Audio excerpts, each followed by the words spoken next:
여러분, 솔직히 고백해보세요. 오늘 아침에 눈 뜨자마자 증권 앱부터 켜보신 분 계시죠? 그리고 파란불로 도배된 화면을 보면서 이거 앱이 고장 났나? 하고 새로 고침을 5번이나 누르신 분 분명히 계실 겁니다. 안녕하세요. 20년간 여러분과 함께 경제의 속살을 파헤쳐온 경제채널 재미있는 애 배당부자입니다. 삼성전자 48,000원, 현대차 142,000원, 이 숫자들이 과연 단순한 조정일까요? 절대 아닙니다. 오늘 이 영상 하나면 3가지가 명확해집니다. 첫째, 왜 내 계좌만 유독 마이너스인지 그 의문이 풀립니다. 둘째, 지금 팔아야 할지 아니면 더 사야 할지 명확한 판단 기준을 알려드립니다. 셋째, 당신이 지금 하려고 하는 치명적인 실수 3가지를 미리 알려드려서 똑같은 함정에 빠지지 않게 해드리겠습니다. 자, 이 순간 대부분의 투자자 머릿속에 떠오르는 생각이 뭘까요? 싸졌네. 줍줍 기회인가? 아닙니다. 99%의 사람들은 이렇게 생각합니다. 망했다. 왜냐하면 직감적으로 알거든요. 이건 단순한 조정이 아니라는 걸 말이죠. 그런데 여러분, 진짜 질문은 이겁니다. 왜 하필 삼성전자와 현대차가 동시에 무너지고 있을까요? 이 두 기업은 한국 경제의 양대 기둥 아닙니까? 삼성은 반도체로 세계를 제패했고, 현대차는 자동차 수출로 대한민국을 먹여 살렸습니다. 그런데 지금 이 순간, 이 두 거인이 동시에 비틀거리고 있습니다. 먼저 우리 국민 주식, 삼성전자 이야기부터 해봅시다. 삼성전자는 한국 개인 투자자들의 국민 주식이죠. 은행 예금 대신 삼성전자 산다는 말, 한 번쯤 들어보셨을 겁니다. 많은 분들이 이 주식을 일종의 안전자산처럼 여겼습니다. 그래도 이건 안 망하겠지. 나라가 망하지 않는 한 이건 버티겠지 하는 믿음 말이죠. 그런데 그 믿음의 성전에 균열이 생겼습니다. 비유하자면 이렇습니다. 삼성전자는 마치 프리미어리그에서 20년간 우승만 차지하던 맨체스터 유나이티드 같은 존재였습니다. 그런데 어느 순간부터 경기에서 지기 시작하더니 이제는 강등권까지 내려온 겁니다. 팬들은 당황합니다. 우리 팀이 왜 이러지? 선수들은 그대로인데? 하고 말이죠. 문제의 핵심은 기술입니다. 충격적이게도 삼성이 기술 경쟁에서 밀렸습니다. 지금 AI 시대의 핵심이 뭐냐고요? 바로 HBM, 고대 역폭 메모리입니다. 이게 뭐냐면 엔비디아가 만드는 GPU의 심장부에 들어가는 초고속 메모리 칩입니다. 쉽게 말해 AI가 돌아가려면 이 HBM이 필수적이에요. 마치 슈퍼카에는 반드시 터보차저가 필요한 것처럼 말이죠. 그런데 이 HBM 시장의 승자가 누구냐? 삼성이 아니라 스카이닉스입니다. 이건 정말 어처구니 없는 반전입니다. 마치 축구 국가대표팀 주전 스트라이커가 부상으로 빠지니까 벤치에 앉아있던 후보 선수가 해트트릭을 터뜨린 격입니다. 삼성은 엔비디아의 퀄리티 테스트를 통과하지 못해 쩔쩔매는 사이 만년 2등이었던 스카이닉스가 시장을 독식해버린 겁니다. 이건 단순히 매출 몇 조 원을 놓쳤다는 차원의 문제가 아닙니다. 삼성은 기술의 초격차를 유지한다라는 지난 30년간 삼성전자를 지탱해온 핵심 정체성이 흔들린 사건입니다. 더 심각한 건 중국입니다. 중국의 반도체 기업들이 무서운 속도로 추격하고 있습니다. SMEC, 화웨이, 양쯔 메모리 같은 중국 기업들이 국가의 전폭적인 지원을 받으며 기술 격차를 빠르게 좁히고 있어요. 이건 마치 마라톤에서 1등으로 달리던 선수가 뒤를 돌아보니 2등 선수가 불과 10m 뒤까지 따라온 상황입니다. 게다가 그 2등 선수는 국가에서 지원받은 최첨단 운동화를 신고 있고요. 삼성전자는 위에서는 대만의 TSMC한테 밀리고 아래에서는 중국 기업들한테 추격당하는 샌드위치 신세가 된 겁니다. 주식시장은 냉정합니다. 아니, 잔인할 정도로 똑똑합니다. 외국인 투자자들은 이미 눈치챘습니다.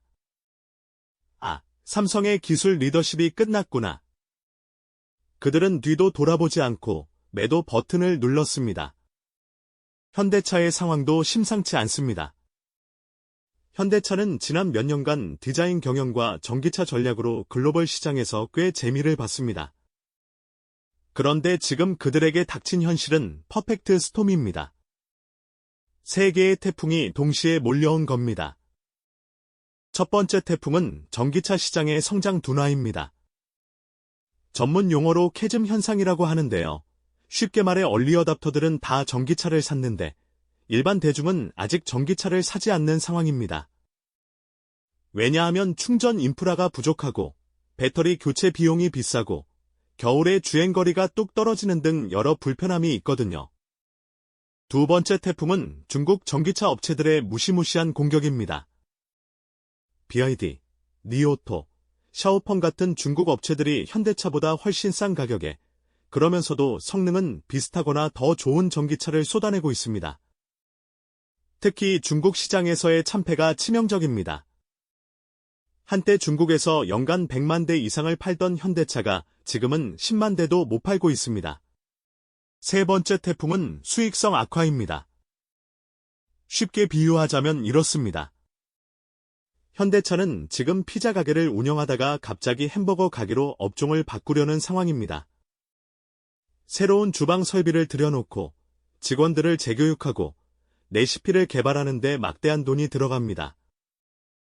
그런데 막상 햄버거를 팔아보니 마진이 피자보다 낮은 겁니다. 게다가 옆 가게에서는 맥도날드가 말도 안 되는 싼 가격에 햄버거를 팔고 있고요. 하지만 여러분, 제가 진짜로 말씀드리고 싶은 것은 단순히 개별 기업의 주가가 떨어졌다는 게 아닙니다. 진짜 문제는 이 두 기업이 한국 경제에서 차지하는 비중이 너무나도 기형적으로 크다는 데 있습니다. 이걸 축구로 비유해 볼까요? 한국 경제는 마치 손흥민과 김민재 두 선수에게만 의존하는 축구팀 같습니다. 이 두 선수가 잘하면 이기고 못하면 집니다. 다른 선수들은 경기장에서 거의 역할이 없어요. 그런데 지금 손흥민이 부상으로 빠지고 김민재도 컨디션 난조로 실수를 연발하고 있는 상황입니다. 팀이 어떻게 되겠습니까? 당연히 연전연패하겠죠. 삼성전자와 현대차, 이 두 그룹이 한국 전체 수출과 GDP에서 차지하는 비중은 상상을 초월합니다. 쉽게 말해, 이 두 기업이 기침을 하면 한국 경제는 독감에 걸리는 게 아니라 중환자실에 실려가야 하는 구조라는 겁니다. 지금 환율을 보십시오. 1달러에 1,400원을 넘나들고 있습니다. 보통 환율이 오르면 수출 기업에는 호재라고 하죠? 가격 경쟁력이 생기니까요. 그런데 지금은 환율이 올랐는데도 수출이 시원하게 늘지 못하고 있습니다. 왜냐하면 중국 때문입니다. 과거에 한국의 물건을 사주던 중국이 이제는 한국의 경쟁자가 되어 전 세계 시장에 저가 물량을 쏟아내고 있습니다. 이런 상황을 경제학에서는 샌드위치 신세라고 부릅니다. 위에서는 미국과 일본이 기술로 찍어 누르고 아래에서는 중국이 가격으로 치고 올라오는 상황. 한국 경제는 지금 그 사이에 끼어 질식하기 직전입니다. 삼성전자와 현대차가 흔들리면 단순히 주주들만 손해보는 게 아닙니다. 이 두 기업에 딸린 수천 개의 협력업체, 그리고 그곳에서 일하는 수백만 명의 가장들이 위험해집니다. 그들이 돈을 못 벌면 소비를 줄입니다. 외식을 안 하고, 옷을 안 사고, 여행을 안 갑니다. 그러면 자영업자가 무너지고 내수시장이 붕괴합니다. 금융 시스템도 마찬가지입니다. 삼성전자와 현대차 주식은 수많은 연기금, 보험사, 은행의 포트폴리오에 들어가 있습니다. 국민연금만 해도 삼성전자 지분을 엄청나게 보유하고 있죠. 이 주가가 계속 떨어지면 연기금의 수익률이 악화되고 결국 국민들의 노후 자금이 위험해집니다. 부동산 시장도 영향을 받습니다. 삼성전자와 현대차 직원들은 높은 연봉을 받으며 강남, 분당, 판교 같은 프리미엄 지역에 집을 삽니다. 그런데 이 기업들이 무너지면 이들의 구매력이 사라지고 프리미엄 부동산 시장도 함께 흔들릴 수 있어요. 이게 바로 제가 말하는 진짜 공포, 한국 경제의 기형적 구조입니다. 그렇다면 우리는 어떻게 해야 할까요? 지금 당장 무엇을 해야 이 위기에서 살아남을 수 있을까요? 제가 20년간 이 채널을 운영하며 수많은 위기를 겪으면서 터득한 생존 전략 5가지를 알려드리겠습니다. 첫째, 애국심으로 투자하지 마세요. 정말 죄송한 말씀이지만 주식시장은 올림픽이 아닙니다. 우리나라 기업이니까 응원해야지 하면서 떨어지는 주식 더 사지 마십시오. 냉정하게 보셔야 합니다. 포트폴리오를 다각화하세요. 한국 주식에만 투자하지 말고 미국, 유럽, 신흥국 주식도 담으세요.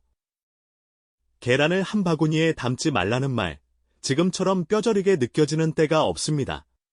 둘째, 물타기 함부로 하지 마세요. 싸졌네? 더 사야지.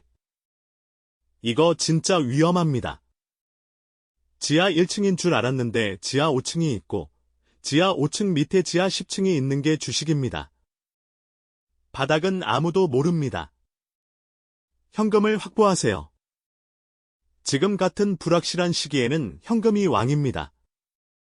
워런 버핏이 뭐라고 했는지 아십니까? 현금은 산소와 같다. 99%의 시간에는 신경 쓰지 않지만 1%의 순간에는 그것만이 중요하다. 지금이 바로 그 1%의 순간입니다. 셋째, 부채를 줄이세요.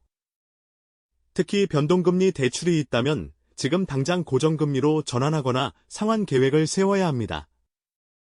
이건 마치 배에 구멍이 났는데 물이 계속 들어오는 상황입니다. 일단 구멍부터 막아야 합니다. 부채가 바로 그 구멍입니다. 넷째, 자기 개발에 투자하세요. 기업이 무너질 수는 있어도 당신의 능력은 아무도 빼앗아갈 수 없습니다. 새로운 기술을 배우고 자격증을 따고 네트워킹을 강화하세요. 제가 좋아하는 격언이 있습니다. 당신이 가진 가장 좋은 투자는 당신 자신에 대한 투자다. 주식은 폭락할 수 있지만 당신의 능력은 절대 폭락하지 않습니다. 다섯째, 멘탈 관리입니다.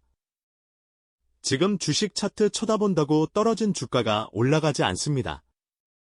오히려 스트레스 받아서 감정적으로 매매하거나 홧김에 팔아버리거나 이상한 급등주 따라가다가 더 큰 손실을 볼 수 있습니다.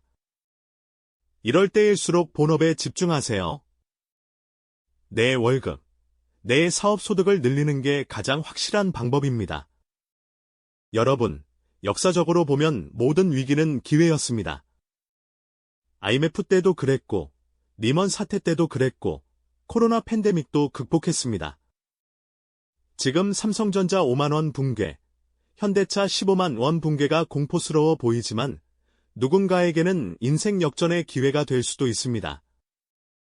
단, 그 기회는 준비된 사람, 공부한 사람에게만 보입니다. 중요한 건 냉정하게 현실을 직시하고 현명하게 대응하는 겁니다. 지금 이 순간, 당신의 선택이 당신의 미래를 결정합니다. 공포에 휩싸여 아무것도 하지 않을 건가요? 아니면 냉정하게 준비하며 기회를 노릴 건가요? 이 영상을 끝까지 보신 여러분은 이미 평균 투자자보다 한 단계 위에 서 있습니다. 지금 당장 행동하세요. 당신의 포트폴리오를 점검하고, 현금을 확보하고, 부채를 정리하고, 자기 개발에 투자하세요. 그리고 기회가 왔을 때 과감하게 움직일 준비를 하세요. 위기 속에서 부자가 탄생합니다. 그 부자가 바로 여러분이 될 수 있습니다. 오늘 영상이 도움이 되셨다면 구독과 좋아요 부탁드립니다. 다음 영상에서는 환율 1,600원 시대, 달러로 바꿔야 할까라는 주제로 더 깊이 있는 분석을 준비하겠습니다. 여러분의 경제적 자유를 응원합니다. 경제채널 재미있는이었습니다. 감사합니다.